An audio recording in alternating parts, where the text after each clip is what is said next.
Night Beat's Joe Vazquez is in Sonoma County, where there is concern about potential floods and mudslides in a recent fire zone. You can see what's left of this home here on Chalk Hill Road. It burned to the ground in the Kincaid fire. Authorities are now worried about erosion around this fire zone as tomorrow's big storm approaches. After a major fire burns away the greenery, the soil is left exposed and hardened.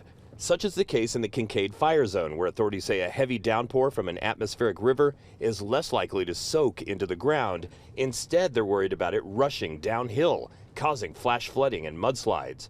Also, there's a danger that ash and debris could cause harm.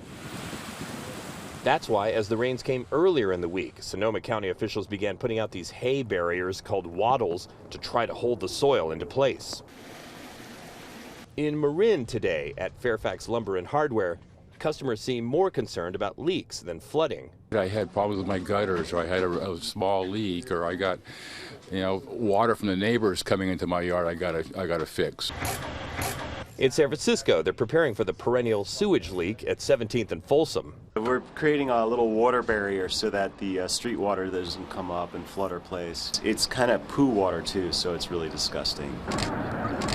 The atmospheric river will begin storming through the Bay Area Saturday afternoon, meaning this colorful picture postcard is going to be gray for a while. Oh, that's great. I mean, I'm at the right place at the right time, because if I was here tomorrow, I would have missed the views, right? On the Night Beat, I'm Joe Vazquez. A Thanksgiving storm delivered a generous helping of snow to the San Gabriel Mountains. It's hard to believe this wintry landscape is just a quick drive from downtown L.A. Caltrans has shut down all roads leading to Big Bear. Chains are also required in the area. In Northern California, the snow has become a welcome sight for skiers and snowboarders who will likely have 10 Tahoe resorts to choose from by the weekend. But getting to those resorts is going to be a challenge. You can see a blanket of powder on Interstate 80 at Kingvale. This was just a short time ago. The storm expected to bring 1.5 feet of snow at elevations as low as 3,000 feet. It's been a busy Thanksgiving weekend at North Star. The resort's got 45 acres of terrain and 7 runs ready for skiers and snowboarders. Also got a few lifts open to bring people up and down the mountain. I'm going to call it for today because I think we're going to be back 2 more days. Probably, go the rest of the weekend.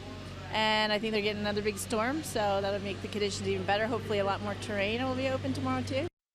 Parking will cost $10 during weekdays and $20 during the weekend.